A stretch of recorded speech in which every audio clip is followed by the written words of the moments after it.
चलो, good morning everyone. तो आज हम लोग पढ़ेंगे, एक नया चैप्टर स्टार्ट करेंगे, केमिकल बॉन्डिंग।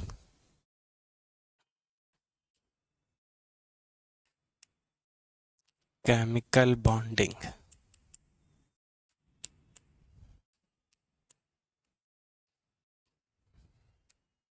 केमिकल बॉन्डिंग से समझने से पहले हम लोग समझेंगे कि बॉन्ड्स ही क्यों फॉर्म होता है।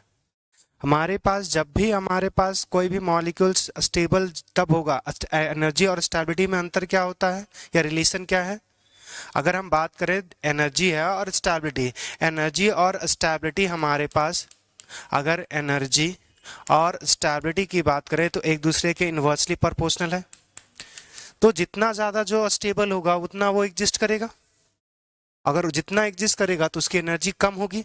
तो हर कोई मॉलिक्यूल्स हमारे पास एनर्जी, वो उसका ऐसा एनर्जी मिनिमम करना चाहेगा। और एनर्जी मिनिमम कब होगी उस चीज़ को बात करेंगे। मिनिमम एनर्जी करने के लिए हमारे पास जो होना चाहिए वो अट्रैक्शन होना चाहिए, अट्रैक्शन मैक्सिमम होना चाहिए। और attraction maximum and repulsion, repulsion जो हो वो हमारे पास मिनिमम होना चाहिए। तो अगर हमारे पास कोई भी मॉलिक्यूल्स है, अगर वो अपनी स्टेबिलिटी अगर बढ़ाना चाहता है तो एनर्जी को क्या करना पड़ेगा, घटाना चाहेगा। और एनर्जी अगर घटाना चाहेगा तो एनर्जी को अगर मिनिमम रखना है तो मॉलिक्यूल्स में अट्रैक्शन मैक्सिमम होना चाहिए और रिपल्सन हमारे पास मिनिमम होना चाहिए। तो अगर ये मॉलिक्यूल्स है, तो अगर कोई भी मॉलिक्यूल्स अपनी एनर्जी घटाना चाहेगा तो अब घटाएगा, हमारे पास घटाएगा जब उसमें अट्रैक्शन आएगा। अब अट्रैक्शन आएगा तो इसी चीज को समझेंगे थोड़ा सा, इसी चीज को थोड़ा सा समझेंगे एक एफ ग्राफ से। अच्छा, इसको रहने ही देते हैं।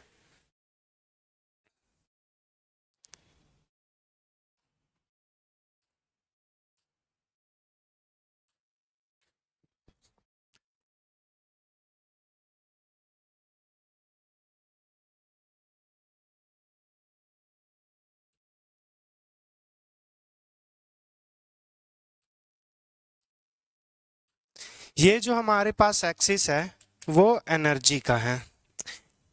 एनर्जी कहने का मतलब है कि ये पोटेंशियल एनर्जी को रिप्रेजेंट कर रहा है। ये जो हमारे पास एक्स एक्सिस है ये रिप्रेजेंट कर रहा है डिस्टेंस को, डिस्टेंस को।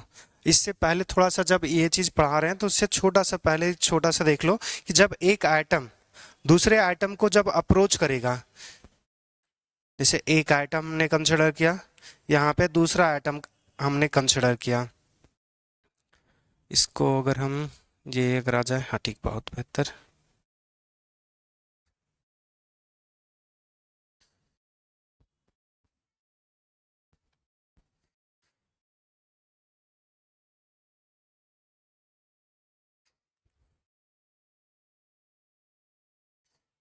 अब यहाँ से समझना, अगर ये दो हमारे पास आइटम है, रेड क्या है, न्यूक्लियस। तो अगर हमारे पास दो आइटम है तो दो आइटम में हमारे पास सीधा समझना कि ये हमारे पास तो एक तो न्यूक्लियस है और इलेक्ट्रॉन जो होगा उसके ऑर्बिट में रिवॉल्व कर रहा होगा। यहाँ पे भी इलेक्ट्रॉन्स, यहाँ पे भी इलेक्ट्रॉन्स।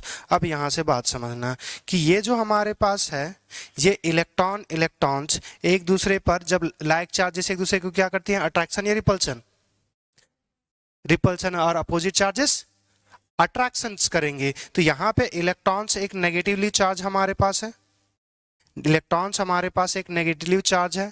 ये नेगेटिव चार्ज एक दूसरे को रिपल्सन कॉज करेंगे। यहाँ पे जो न्यूक्लियस है, न्यूक्लियस कैसा, पॉजिटिव चार्ज। ये हमारे पास यहाँ पे जो हमारे पास हो रहा है, इलेक्ट्रॉन इलेक्ट्रॉन के बीच रिपल्सन होगा, ये भी नेगेटिव चार्ज, ये भी हमारे पास नेगेटिव चार्ज, नेगेटिव चार्ज है। अब दूसरा न्यूक्लियस भी हमारे पास पॉजिटिव, ये हमारे पास पॉजिटिव।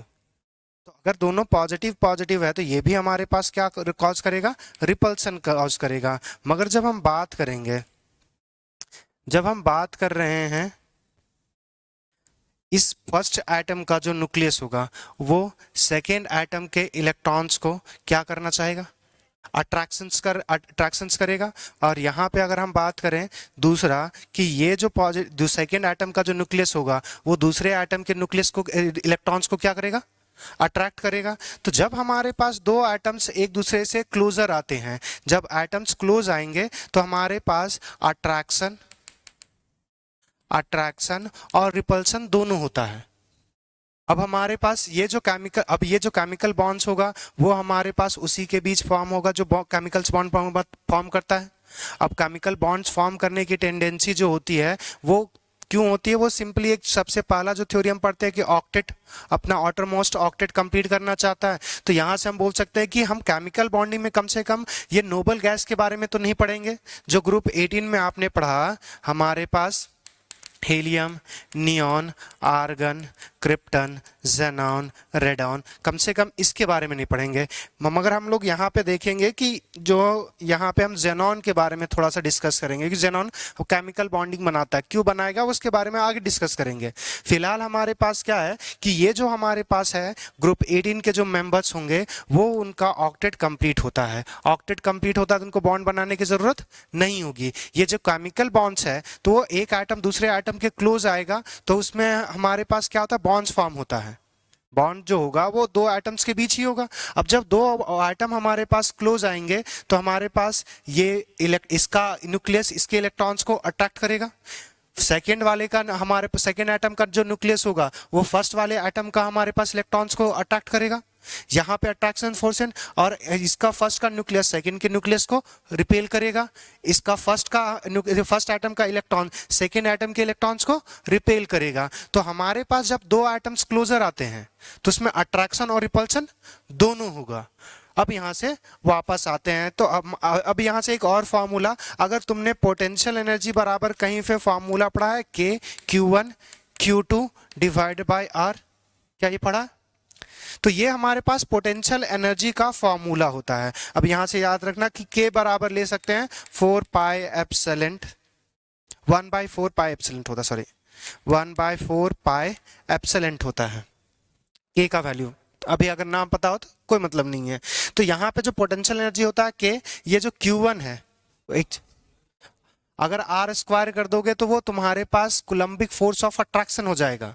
अगर आर रहेगा तो वो तुम्हारा ऐसो एनर्जी है। इसका अगर यहाँ से निकाल सकते हो ना, यूनिट एंड डायमेंशन में पढ़े हो, तो अगर इसका ये तुम निकालोगे तो ये जो देगा डायमेंशन वो एनर्जी का देगा। और अगर तुम आर स्क्वायर कर दोगे तो वो फोर्स का ऐसे डायमेंशन देगा। तो ये एक एनर्जी है। अब यहाँ पे जो के हो कांस्टेंट है, Q1 Q2 चार्ज होगा कि दो चार्जेस के बीच क्या है, तो अगर सेम चार्जेस होगा तो रिपल्सन होगा, अगर अपोजिट चार्जेस होगा तो अट्रैक्शन होगा। अब देखना, अगर हमारे पास यहाँ पे अब क्या करते हैं, साइन भी कंसिडर करते हैं। अब यहाँ से देखो, अगर एक पॉजिटिव और एक नेगेटिव होगा तो ओवरऑल नेगेटिव आएगा। दो पॉजिटिव पॉजिटिव होगा तो पॉजिटिव में आएगा, नेगेटिव नेगेटिव भी होगा तो पॉजिटिव में आएगा। तो पॉजिटिव का कहने मतलब है कि एनर्जी ज्यादा, नेगेटिव का कहने का मतलब एनर्जी कम। तो हमने अभी यहां तक क्या क्या समझा कि केमिकल बॉन्ड्स कब फॉर्म होगा, क्योंकि मॉलिक्यूल्स क्या करना चाहेगा अपने आप को, हर मॉलिक्यूल चाहता है अपने आप को स्टेबल करना। अगर मॉलिक्यूल स्टेबल करना चाहेगा तो स्टेबिलिटी एनर्जी का कैसा होगा, इनवर्सली प्रोपोर्शनल। तो एनर्जी अगर हमें स्टेबिलिटी चाहिए मैक्सिमम करना है तो एनर्जी को मिनिमम करना पड़ेगा। तो अगर एनर्जी को मिनिमम करना है तो अट्रैक्शन क्या होना चाहिए, मैक्सिमम, और रिपल्सन क्या होना चाहिए, मिनिमम। अब अट्रैक्शन रिपल्सन दोनों की बात क्यों कर रहे हैं, क्योंकि जब केमिकल बॉन्डिंग फॉर्म होता है तो वो दो किसी एटम्स के बीच होगा, हवा में तो नहीं होगा। अगर दो एटम्स के बीच होगा तो दो एटम जब हमारे पास एक दूसरे के क्लोज आएंगे तो उसमें अट्रैक्शन और रिपल्सन दोनों होगा। इतनी बातें क्लियर। अब यहां से आगे आएंगे। अब यहाँ पे आते हैं, हमारे पास जो अब यहाँ पे जो हमारे पास है, इस एक्सिस में हमने पोटेंशियल एनर्जी या एनर्जी लिया। ये हमारे पास डिस्टेंस किसके बीच में, distance between atoms, distance between atom, ये डिस्टेंस बिटवीन एटम है। अब यहाँ से मान के यहाँ पे हमारे पास जो डिस्टेंस है इसको ब्रोकन करते ताकि हम इन्फिनिटी दिखा सकें। इन्फिनिटी मतलब कहने का मतलब है कि इतना दूर है कि उसके बीच का पोटेंशियल एनर्जी जीरो होगा। इन्फिनिटी करने का मतलब नहीं है कि बहुत ज्यादा, तो वो नंबर हम रिप्रेजेंट ही नहीं कर रहे, ऐसा नहीं है। जैसे अगर मान के चलो कि कोई भी, अगर हमारे पास दो मैग्नेट ही रखे हैं, दो मैग्नेट रखे हैं, अगर दोनों को बहुत क्लोज डिस्टेंस रखो तो एक दूसरे को खींचेगा, मगर उसी को लगभग 2 मीटर की दूरी पर रख दो, कोई मतलब ही नहीं है। अब उसके लिए जो डिस्टेंस हो गया ना वो इन्फिनिटी हो गया, कि जहां पे उसका इम्पैक्ट नेग्लिजिबल हो। समझ में आया? तो पोटेंशियल एनर्जी इन्फिनिटी कहने का मतलब है कि वहां पे जहां पे हमारे पास पोटेंशियल एनर्जी हमारे पास कोई इम्पैक्ट ही ना करे।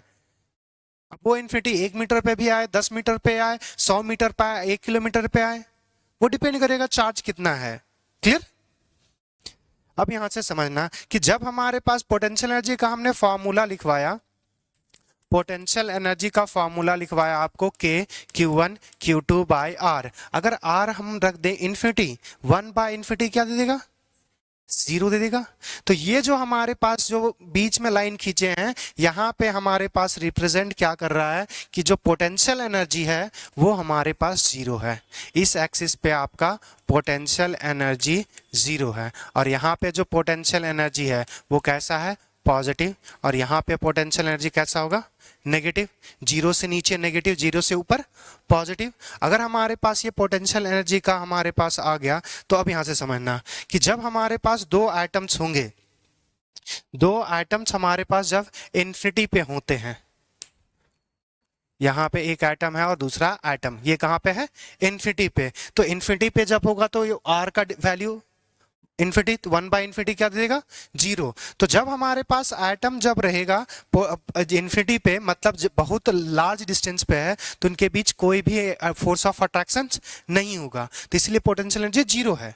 अब क्या होगा कि जैसे जैसे हम क्लोजर लेके आते हैं, तो क्लोजर लेके आएंगे तो अट्रैक्शन और रिपल्सन दोनों होगा। तो शुरू में हमारे पास क्या होता है कि इनके बीच हमारे पास अट्रैक्शन फोर्स डोमिनेटिंग होता है, और ये घट बढ़ते हमारे पास घटते, ये धीरे धीरे अगर अट्रैक्शन फोर्स से अगर ज्यादा होगा तो पोटेंशियल एनर्जी नेगेटिव। अट्रैक्शन कब होगा? जब नेगेटिव और पॉजिटिव के बीच लगे, अपोजिट चार्ज के बीच। अगर पॉजिटिव पॉजिटिव के बीच लगा दोगे तो क्या लगेगा? रिपल्सन। तो जब हमारे पास दो आइटम सबसे पहली बार क्लोजर आते हैं ना, तो उनके बीच अट्रैक्शन होता है। अट्रैक्ट रिपल्सन भी होगा, मगर रिपल्सन से ज्यादा कहीं अट्रैक्शन होगा, और अट्रैक्शन होगा तो ये एक पॉजिटिव और एक नेगेटिव होगा। ओवरऑल पॉजिटिव और नेगेटिव, तो ये नेगेटिव आएगा, इसीलिए ये कर्व 0 से नीचे की ओर आ रहा है। अब ये जो हमारे पास अगर नीचे आ रहा है तो पोटेंशियल एनर्जी घट रहा है, और पोटेंशियल एनर्जी घट रहा है तो किसी भी एक पॉइंट पे क्या आएगा? मिनिमम आएगा। मान के चलते हैं कि इस पॉइंट पे हमारे पास मिनिमम आया। अब मिनिमम आया तो इस रेंज में हमारे पास क्या है कि इस केस में हमारे पास बोलते हैं कि अट्रैक्शन जो होगा वो हमारे पास ज्यादा होगा, रिपल्सन हमारे पास कम होगा।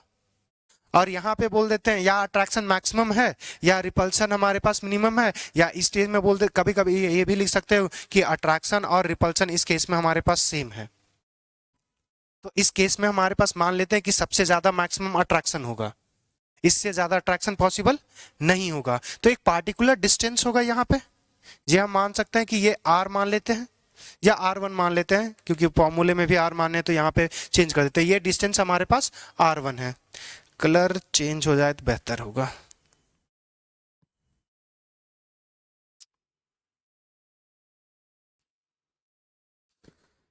ये हमने कुछ यहाँ पे किया, ये हमारे पास डिस्टेंस R1 हमने यहाँ पे किया, जहाँ पे हमारे पास क्या था? Attraction is equals to repulsion मान रहे थे। इस एरिया में क्या है हमारे पास? अट्रैक्शन ज्यादा है और रिपल्सन कम है, इसलिए एनर्जी घट रहा है। अब यहाँ पे इस लाइन अगर हमारे पास नेक्स्ट जो होगा, ये ग्राफ को अगर हम बढ़ाएंगे तो एक पॉइंट पर तक मिनिमम होगा। उसके बाद क्या होता है कि हमारे पास अट्रैक्शन के जगह हमारे पास रिपल्सन डोमिनेट करेगा, और रिपल्सन डोमिनेट करेगा तो एनर्जी धीरे धीरे बढ़ते जाएगा, बढ़ते जाएगा, बढ़ते जाएगा और बढ़ते जाएगा, ये आगे की ओर बढ़ते जाएगा। अब यहाँ से समझ, दो तीन चीजें बातें समझेंगे, यहाँ से गौर से समझना कि इस एरिया में जहाँ पे अब यहाँ पे जहाँ पे रिपल्सन हमारे पास मिनिमम या अट्रैक्शन और रिपल्सन दोनों सेम आ गया, यहाँ पे हमारे पास क्या होता है कि एनर्जी सबसे मिनिमम हुआ, तो ये सबसे ज्यादा स्टेबल हुआ। और इसी केस में हमारे पास क्या होता है? बॉन्ड फॉर्मेशन होता है, बॉन्ड फॉर्मेशन होगा। क्लियर? और यहीं पे हम बोल देते हैं कि बॉन्ड फॉर्मेशन हो गया, तो ये हमारे पास बॉन्ड बन गया। अब दूसरा, जब हमारे पास डिस्टेंस और क्लोजर करते जाओगे तो यहाँ पे अब क्या होगा कि अट्रैक्शन से ज्यादा हमारे पास क्या होगा, रिपल्सन। तो इसीलिए धीरे धीरे हमारे पास रिपल्सन फोर्स ज्यादा है और हमारे पास अट्रैक्शन जो है वो कम है। तो अट्रैक्शन कम है तो रिपल्सन ज्यादा, तो रिपल्सन पॉजिटिव होते जाएगा। तो धीरे धीरे ये पॉजिटिव कर्व जो नेगेटिव में था उसमें ऐड होते जाएगा, तो धीरे धीरे ये पॉजिटिव में चला जाएगा। अब यहां से समझना, बॉन्ड डिसोसिएट नहीं होगा।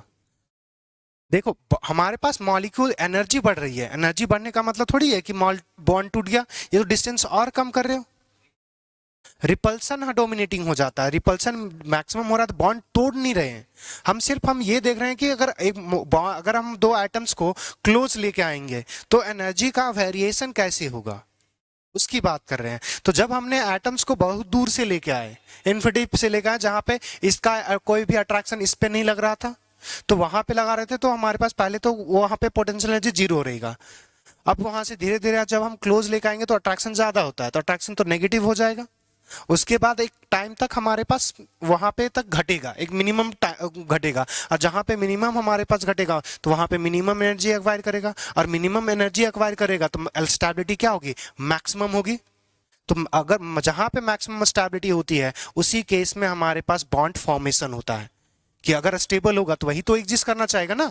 अब फर्दर हम क्या कर रहे हैं कि दो एटम, जैसे मान के चलो कि ये डिस्टेंस है, वहां पे हम क्या कर रहे हैं कि एटम हमारे पास इतने दूर तक मैक्सिमम है stability.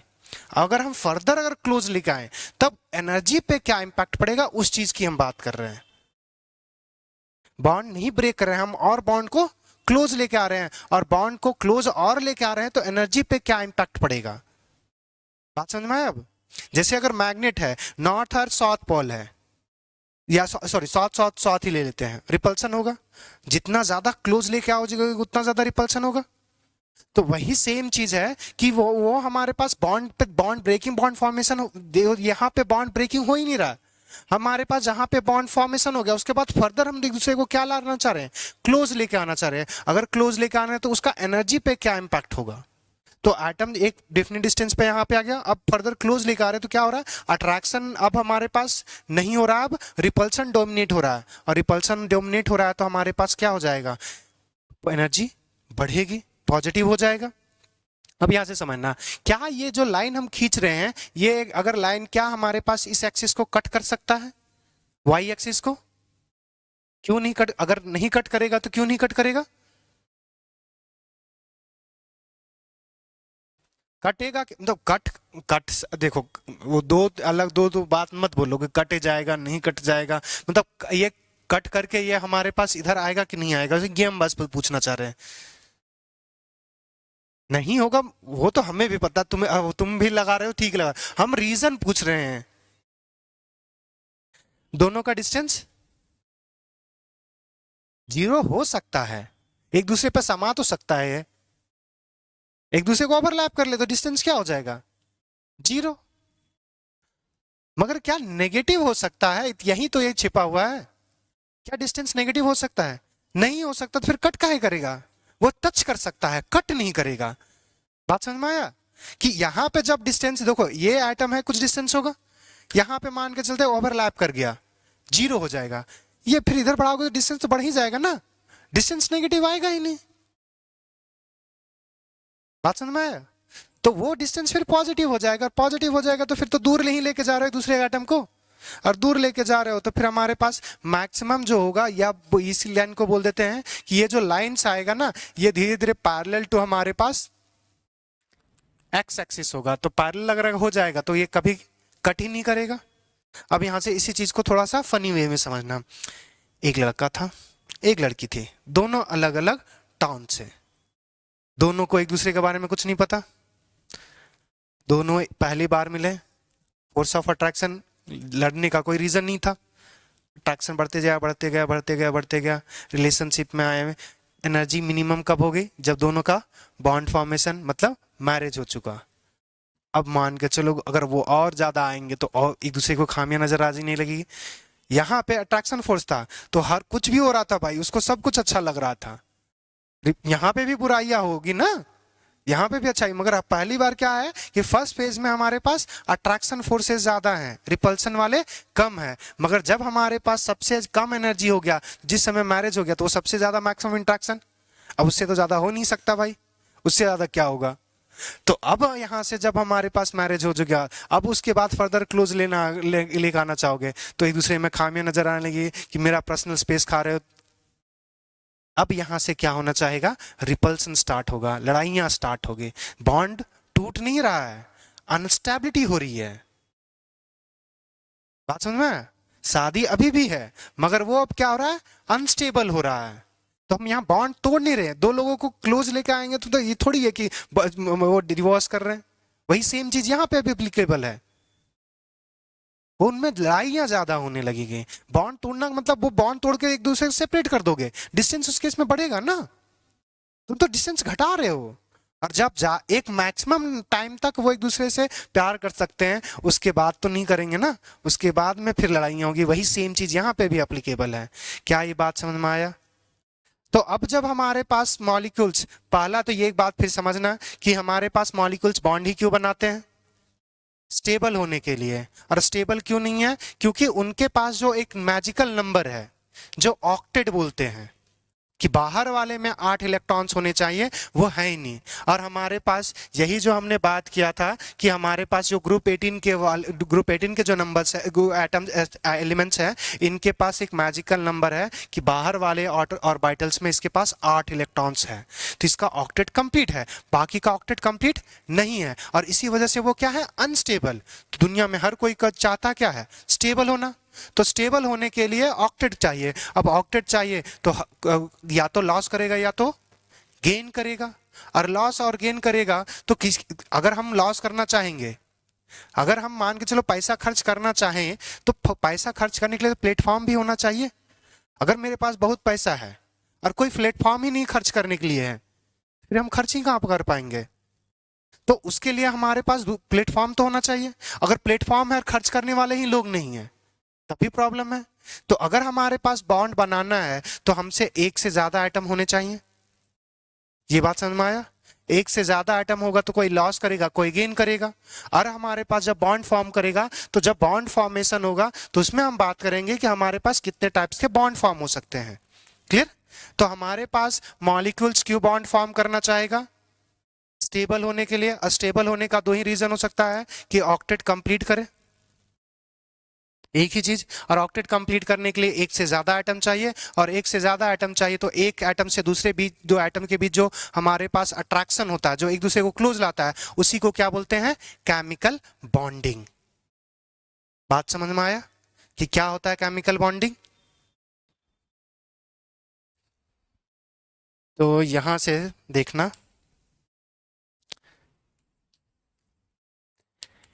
Chemical bonding is a phenomena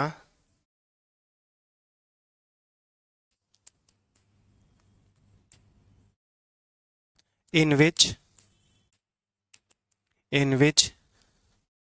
two atom, at least two atom, at least two atom comes closer by force of attraction. And this force, chemical bonding is a phenomena in which at least two atoms come closer by force of attraction. यही चीज है कि हमारे पास chemical bonding क्या है, कि दो atoms एक दूसरे को क्लोज आएंगे हमारे पास, क्लोज आएंगे फोर्स ऑफ अट्रैक्शन की वजह से। इसी को बोलते हैं केमिकल बॉन्डिंग। तो ये जो फोर्स ऑफ अट्रैक्शन एग्जिस्ट करा, या फिर इसको बोल सकते हैं force of attraction exist between two atoms are known as chemical bonding. इसको भी लिख देते हैं, ये थोड़ा पेन मोटा चल।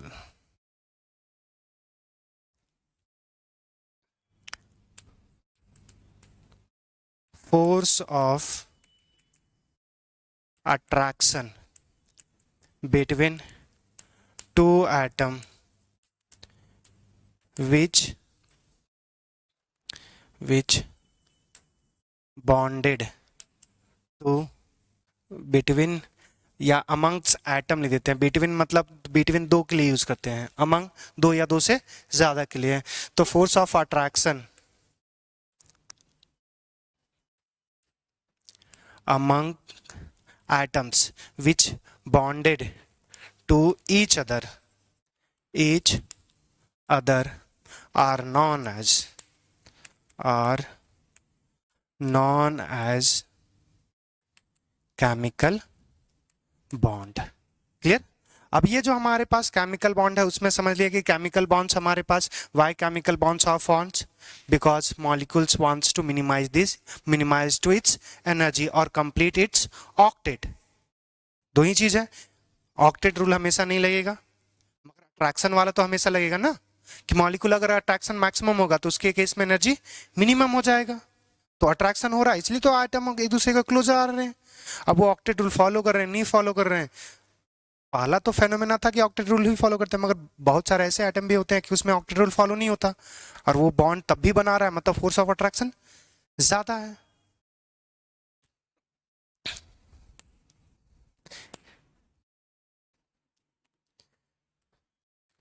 मॉलिक atoms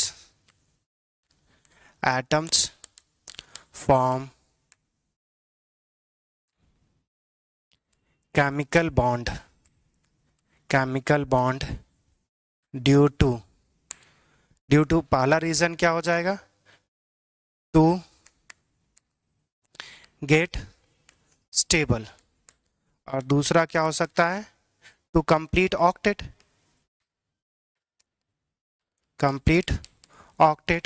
क्योंकि पहला फेनोमेना तो यही बोला गया था कि हमारे पास जो नोबेल गैस है वो रिएक्ट नहीं करते क्योंकि उनके पास मैजिकल नंबर है वो 8 का। अब वो 8 का अगर कंप्लीट है तो वही चीज हर आइटम करना चाहता है, अगर हर एटम करना चाहता है तो उसी से क्या होता है, हमारे पास मॉलिक्यूल स्टेबल हो जाता है। तो दोनों एक दूसरे बात से लिंक है, तो कम से कम एक भी बात लिख सकते हो कि मॉलिक्यूल्स क्या होना चाहेगा, स्टेबल होना चाहता है, और स्टेबल होने के लिए उसमें अट्रैक्शन होगा, और अट्रैक्शन एक में एटम में तो पॉसिबल नहीं है, एक से ज्यादा एटम में ही पॉसिबल है, तो फोर्स ऑफ अट्रैक्शन होगा। अब जो हमारे पास ये केमिकल बॉन्ड, यहां तक समझ में आ गया केमिकल बॉन्ड्स क्यों फॉर्म होता है। अब यहाँ पे हमारे पास केमिकल बॉन्ड्स क्यों फॉर्म हो गया ये समझ में आ गया। तो अब हमें ये समझना है कि जो केमिकल बॉन्ड्स हैं वो कितने टाइप्स के होंगे। तो केमिकल बॉन्ड्स हमारे पास दो टाइप्स के होते हैं, एक होगा जिसमें अट्रैक्शन मैक्सिमम होगा और एक होगा जिसमें अट्रैक्शन मिनिमम होगा। तो हमारे पास केमिकल बॉन्ड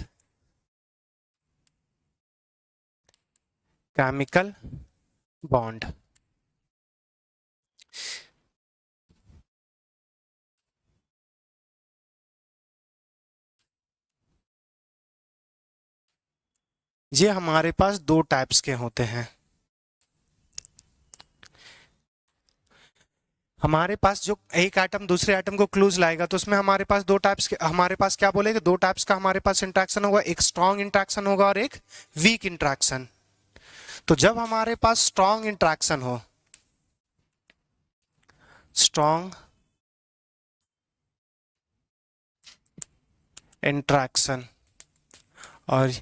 और इस दूसरा हमारे पास वीक इंट्रैक्शन, या यहां से ऐसे भी बोल सकते हो कि वीक बॉन्ड हो और एक स्ट्रॉन्ग बॉन्ड हो। अब यहाँ पे जो हमारे पास वीक और स्ट्रॉन्ग करते हैं तो यहाँ पे हम बात करते हैं कि जो वीक होगा, वीक हमारे पास वीक का जो एनर्जी, बॉन्ड एनर्जी जो होता है, बॉन्ड एनर्जी मानते हैं वो 0 से लेकर हमारे पास 42 किलो जूल के बीच होगा। अगर किसी बॉन्ड्स का हमारे पास जो एनर्जी है, किसी भी बॉन्ड का जो एनर्जी है अगर वो 0 से 42 के बीच आ रहा है तो वो कैसा हो जाएगा, वीक इंट्रैक्शन या वीक केमिकल बॉन्ड्स। और अगर हमारे पास बस दूसरा स्ट्रॉन्ग इंट्रैक्शन है तो जो बॉन्ड एनर्जी होगा अगर वो 42 किलो जूल से अगर ज्यादा है तो वो कैसा हो जाएगा, स्ट्रॉन्ग इंट्रैक्शन। अगर स्ट्रॉन्ग इंट्रैक्शन होगा तो यहाँ पे स्ट्रॉन्ग इंट्रैक्शन समझना। अब हमारे पास स्ट्रॉन्ग इंट्रैक्शन कौन कौन सा होता है, तो सबसे पहला जो कोवैलेंट बॉन्ड पढ़ते हो, कोवैलेंट बॉन्ड। दूसरा हमारे पास आयनिक बॉन्ड। तीसरा मेटालिक कर सकते हो, मेटालिक बॉन्ड। तो ये जो सारे हमारे पास, और कोऑर्डिनेट बॉन्ड भी कर सकते हो, उससे कोई मतलब नहीं है। कोऑर्डिनेट बॉन्ड भी एक काइंड ऑफ कोवैलेंट बॉन्ड है, पर लिख लो ताकि कम से कम नंबर तो दिखे जब लिखो तो। हमारे पास कोऑर्डिनेट, अच्छा मैथ्स वाला कोऑर्डिनेट आ जाता है, कोऑर्डिनेट बॉन्ड। तो इतने टाइप्स के क्या है हमारे पास, स्ट्रॉन्ग बॉन्ड्स। वीक में हमारे पास दो ही पढ़ना होता है, एक हमारे पास जो होता है वंडेलवाल बॉन्ड्स, वंडेलवाल बॉन्ड्स। वंडेलवाल बॉन्ड्स का जो बॉन्ड एनर्जी होता है वो 0 से 8 के बीच होगा। हाँ, 0 से अगर हमारे पास 8, 0 तो कुछ है नहीं, जनरली कुछ ना कुछ अट्रैक्शन होगा, तो 0 तो नहीं होता, फिर भी बोल देते हैं 0 से 8, या जनरली जो लिखा होता है इसमें, इस केस में जो बॉन्ड एनर्जी आएगा वो तुम्हारे पास 2 से 8 किलो जूल के आसपास आता है। दूसरा जो हमारे पास होता है, दूसरा कौन होता है पता? डायपोल नहीं है, एच बॉन्डिंग, एच बॉन्डिंग। अब एच बॉन्डिंग में हमारे पास जो एनर्जी, क्या? हाइड्रोजन बॉन्डिंग वीक होता है। हाँ, अब यहां से समझो, हाइड्रोजन कितना बॉन्ड्स बनाएगा, एक या दो? हाइड्रोजन बॉन्डिंग में कितने इंट्रैक्शन होते हैं, हाइड्रोजन दोनों साइड से अट्रैक्शन है, तो वो जो बॉन्ड अगर अट्रैक्टेड है, तो वो अगर हमारे पास ज्यादा अट्रैक्शन होता, अब यहां से देखो, अगर थोड़ा मोड़ा आइडिया हो अगर हाइड्रोजन बॉन्डिंग का, वाटर के वाटर मॉलिक्यूल्स कैसे बना रहे हैं, वाटर मॉलिक्यूल के साथ हाइड्रोजन बॉन्डिंग बनाता है, ऐसा देख, ओ एच, एच होगा, यहाँ पे डेल्टा नेगेटिव, यहाँ पे डेल्टा पॉजिटिव, ये डेल्टा नेगेटिव, यहाँ पे हाइड्रोजन बॉन्डिंग है। अगर तुम स्ट्रांग मान रहे हो तो अगर यहाँ पे बॉन्ड, तो तुम्हारे हिसाब से अगर ये स्ट्रांग है तो ये बॉन्ड तो नहीं टूटना चाहिए, ये टू बॉन्ड टूटना चाहिए। हाँ, सॉरी, डेल्टा नेगेटिव, पॉजिटिव गलती से हो गया होगा, नेगेटिव। अब यहाँ समझा, जब पानी के मॉलिक्यूल जब अलग अलग करोगे तो ये अलग मॉलिक्यूल है, ये अलग मॉलिक्यूल है, ऐसा थोड़ी है कि हमारे पास आएगा। कोई हाइड्रोजन बॉन्डिंग बना रहा है ना, वो एक दूसरे को एसोसिएट कर रहा है, इसका मतलब थोड़ी है कि वो स्ट्रांग बॉन्ड है, वो तोड़ सकते हैं इजिली। वो उसका जो एनर्जी होता है वो 8 से 42 किलो जूल। अगर हमारे पास स्ट्रांग नहीं होता ना तो पानी इवापोरेट नहीं करता, अगर इतना ही स्ट्रांग है तो पानी, पानी पूरा पकड़ के रखेगा, पानी इवापोरेट कर जाता है ना। हाइड्रोजन बॉन्डिंग है, मॉलिक्यूल के बीच डिस्टेंस बढ़ा देते हो ना इजिली गर्म करके, अगर इतना जल्दी बढ़ा देते हो तो भाई वो तो कम ही एनर्जी में बढ़ रहा है ना, रूम टेम्परेचर पर भी इवापोरेट कर रहा है, तो उसके लिए इनफ एनर्जी है। तो हाइड्रोजन बॉन्डिंग उतना स्ट्रांग नहीं होता है। बात समझ में आया अब? तो हमारे पास दो टाइप्स के बॉन्ड हैं, हमारे पास एक स्ट्रांग और एक वीक। स्ट्रांग वाले में हमारे पास जो नॉर्मली पढ़ते हो, covalent bond, ionic bond, metallic bond, coordinate bond, ये सब आता है। और वीक बॉन्ड में हमारे पास वंडेलवाल बॉन्ड और एच बॉन्डिंग आएगा। क्या? ये इंट्रैक्शन है, बॉन्ड नहीं है। बॉन्ड और इंट्रैक्शन में अलग है, ये वीक वाला वही आ जाता है। अब इसमें नाम दे देते हैं वंडेलवाल बॉन्ड और एच बॉन्ड, इसीलिए पढ़ते हैं। हाँ, डाइपोल डाइपोल इंट्रैक्शन है, वो बॉन्ड नहीं पढ़ते। क्या? जो वीक इंट्रैक्शन लिखे तो वो हम बॉन्ड की बात कर रहे हैं। सबसे अच्छा यहाँ इंट्रैक्शन की जगह तो हटा ही देते हैं, हम यहाँ वीक बॉन्ड लिख देते हैं, वीक बॉन्ड, और यहाँ पे स्ट्रॉन्ग बॉन्ड।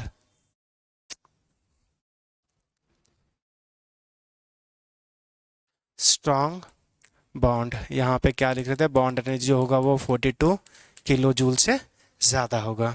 क्लियर?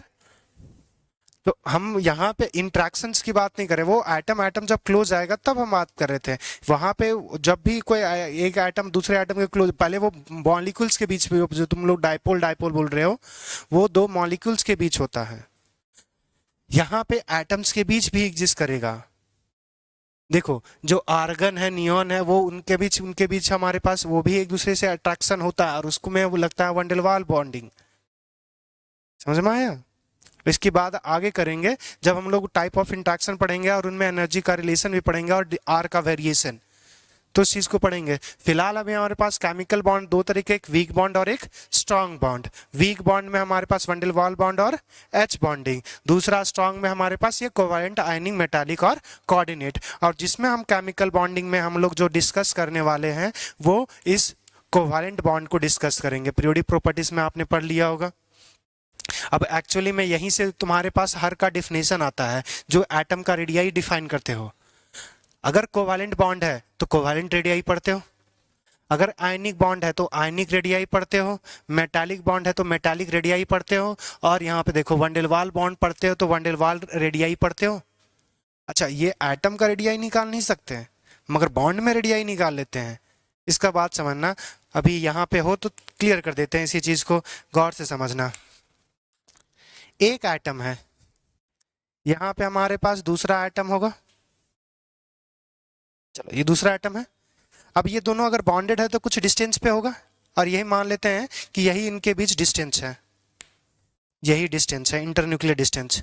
तो इंटरन्यूक्लियर डिस्टेंस ही क्या कहलाता है? बॉन्ड लेंथ कहलाता है। ये हमारे पास इसका न्यूक्लियस होगा और ये इसका न्यूक्लियस, तो ये हमारे पास इंटरन्यूक्लियस जो लेंथ ही है, इसी को हम बोल देते हैं बॉन्ड लेंथ। ये बॉन्ड लेंथ। अब यहां से देखो, किसी भी मॉलिक्यूल्स में बॉन्ड लेंथ पता कर सकते हैं। देखो, दो अल्फा पार्टिकल्स भेजें, ये अल्फा पार्टिकल न्यूक्लियस से टकरा करके वापस आ सकता है, तो पॉजिटिव पॉजिटिव से टकरा के वापस आएगा। तो जितने पे हमारे पास आ गया वो उतना डिस्टेंस मेजर कर सकते हैं, अगर उतना डिस्टेंस मेजर कर सकते हैं। मगर जब एक सिंगल एटम में अगर तुम भेजो अल्फा पार्टिकल, तो ये न्यूक्लियस से टकरा के आएगा, इधर तो डिस्टेंस ही नहीं दे पाएगा।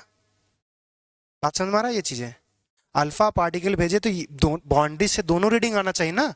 हमारे पास तो स्केल तो है नहीं कि एटम को देख लेंगे भाई स्केल से मेजर कर देंगे, तो ऐसा तो है नहीं। तो हमें ऐसा ऑप्टिकल मेजर करना पड़ता है। तो उस केस में हमारे पास ये जो हम अल्फा पार्टिकल्स भेजेंगे, तो ये तो न्यूक्लियस से टकराएगा, इधर कौन, ऐसा तो है नहीं कि एक ही बार पॉजिटिव और नेगेटिव ही भेज पाएंगे, वो तो आपस में भी तो कंबाइन कर जाएगा। तो हमें एक ही बार में या तो पॉजिटिव भेजेंगे या तो नेगेटिव भेजेंगे। तो अगर पॉजिटिव भेजोगे तो ये न्यूक्लियस से टकरा के वापस आएगा अल्फा पार्टिकल, तो यहां इधर से तो टकरा के वापस आएगा ही नहीं, तो न्यूक्लियस के बारे में इंफॉर्मेशन देगा। आइटम के साइज के बारे में कहीं से इंफॉर्मेशन नहीं मिला जब तक हमारे पास बॉन्डिंग का डाटा ना मिले। अब यहाँ पे देखो, जब बॉन्ड्स होगा तो हमारे पास ये बॉन्ड लेंथ का डाटा मिल जाएगा। अब जनरली जो जितने भी रेडियाई पढ़ते हो ना, रेडियस जितने भी पढ़ते हो, जितने टाइप्स के, उसमें सिंपली पढ़ते हो बॉन्ड लेंथ बाय 2, जनरली यही करते हो। तो जब इसका हाफ कर दोगे तो वही कोवैलेंट रेडियाई आ जाता है। अगर आयनिक रेडियाई बात कर रहे हो तो वही चीज तुम्हारे पास आयनिक रेडियाई। क्लियर इतनी बात है? सब कुछ? हाँ, सबसे ज्यादा वंडल वार, अरे इसमें क्या है, इंट्रैक्शन। अब पहले बताओ, अट्रैक्शन ज्यादा है या कम है? कम है। कम है तो ये जो कम अट्रैक्शन है, तो यहाँ पे मानते हैं कि वो डिस्टेंस ही बहुत कम ही आया होगा, वो क्लोज ही बहुत कम आया होगा।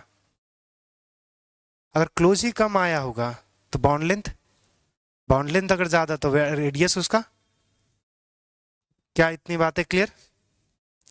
अब हमारे पास क्या है कि इसी में जो हम लोग जितना सब मॉलिक्यूल्स पढ़े, जो हमारे पास स्ट्रॉन्ग में था, तो इसमें जो कोवैलेंट रेडियाई, आयनिक और मेटालिक, सॉरी रेडियाई बोल रहे, बॉन्ड जो पढ़ रहे हैं, उसमें हम लोग जो डिस्कस करने वाले हैं कोवैलेंट बॉन्ड को डिस्कस करने वाले हैं, कोवैलेंट बॉन्ड को डिस्कस करने वाले हैं।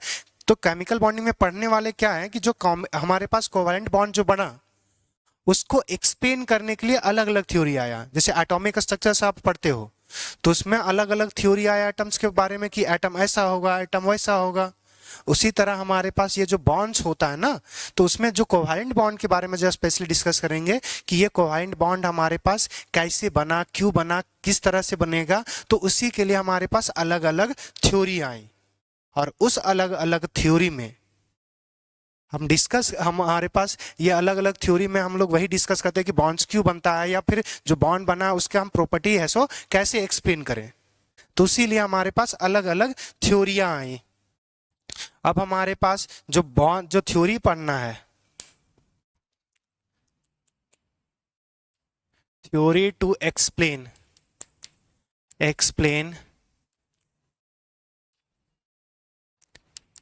केमिकल बॉन्ड, वो हमारे पास कौन सा है? सबसे पहला तो जो आया वो लेविस के बारे में पढ़ेंगे। लेविस डॉट स्ट्रक्चर्स या लेविस ऑक्टेट रूल, जो भी लिखो, लेविस ऑक्टेट रूल। दूसरा जो हमारे पास पढ़ेंगे वो हमारे पास वैलेंस बॉन्ड थ्योरी।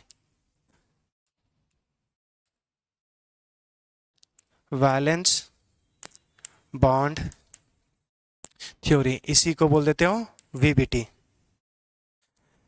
तीसरा हमारे पास क्या है, वैलेंस सेल इलेक्ट्रॉन पेयर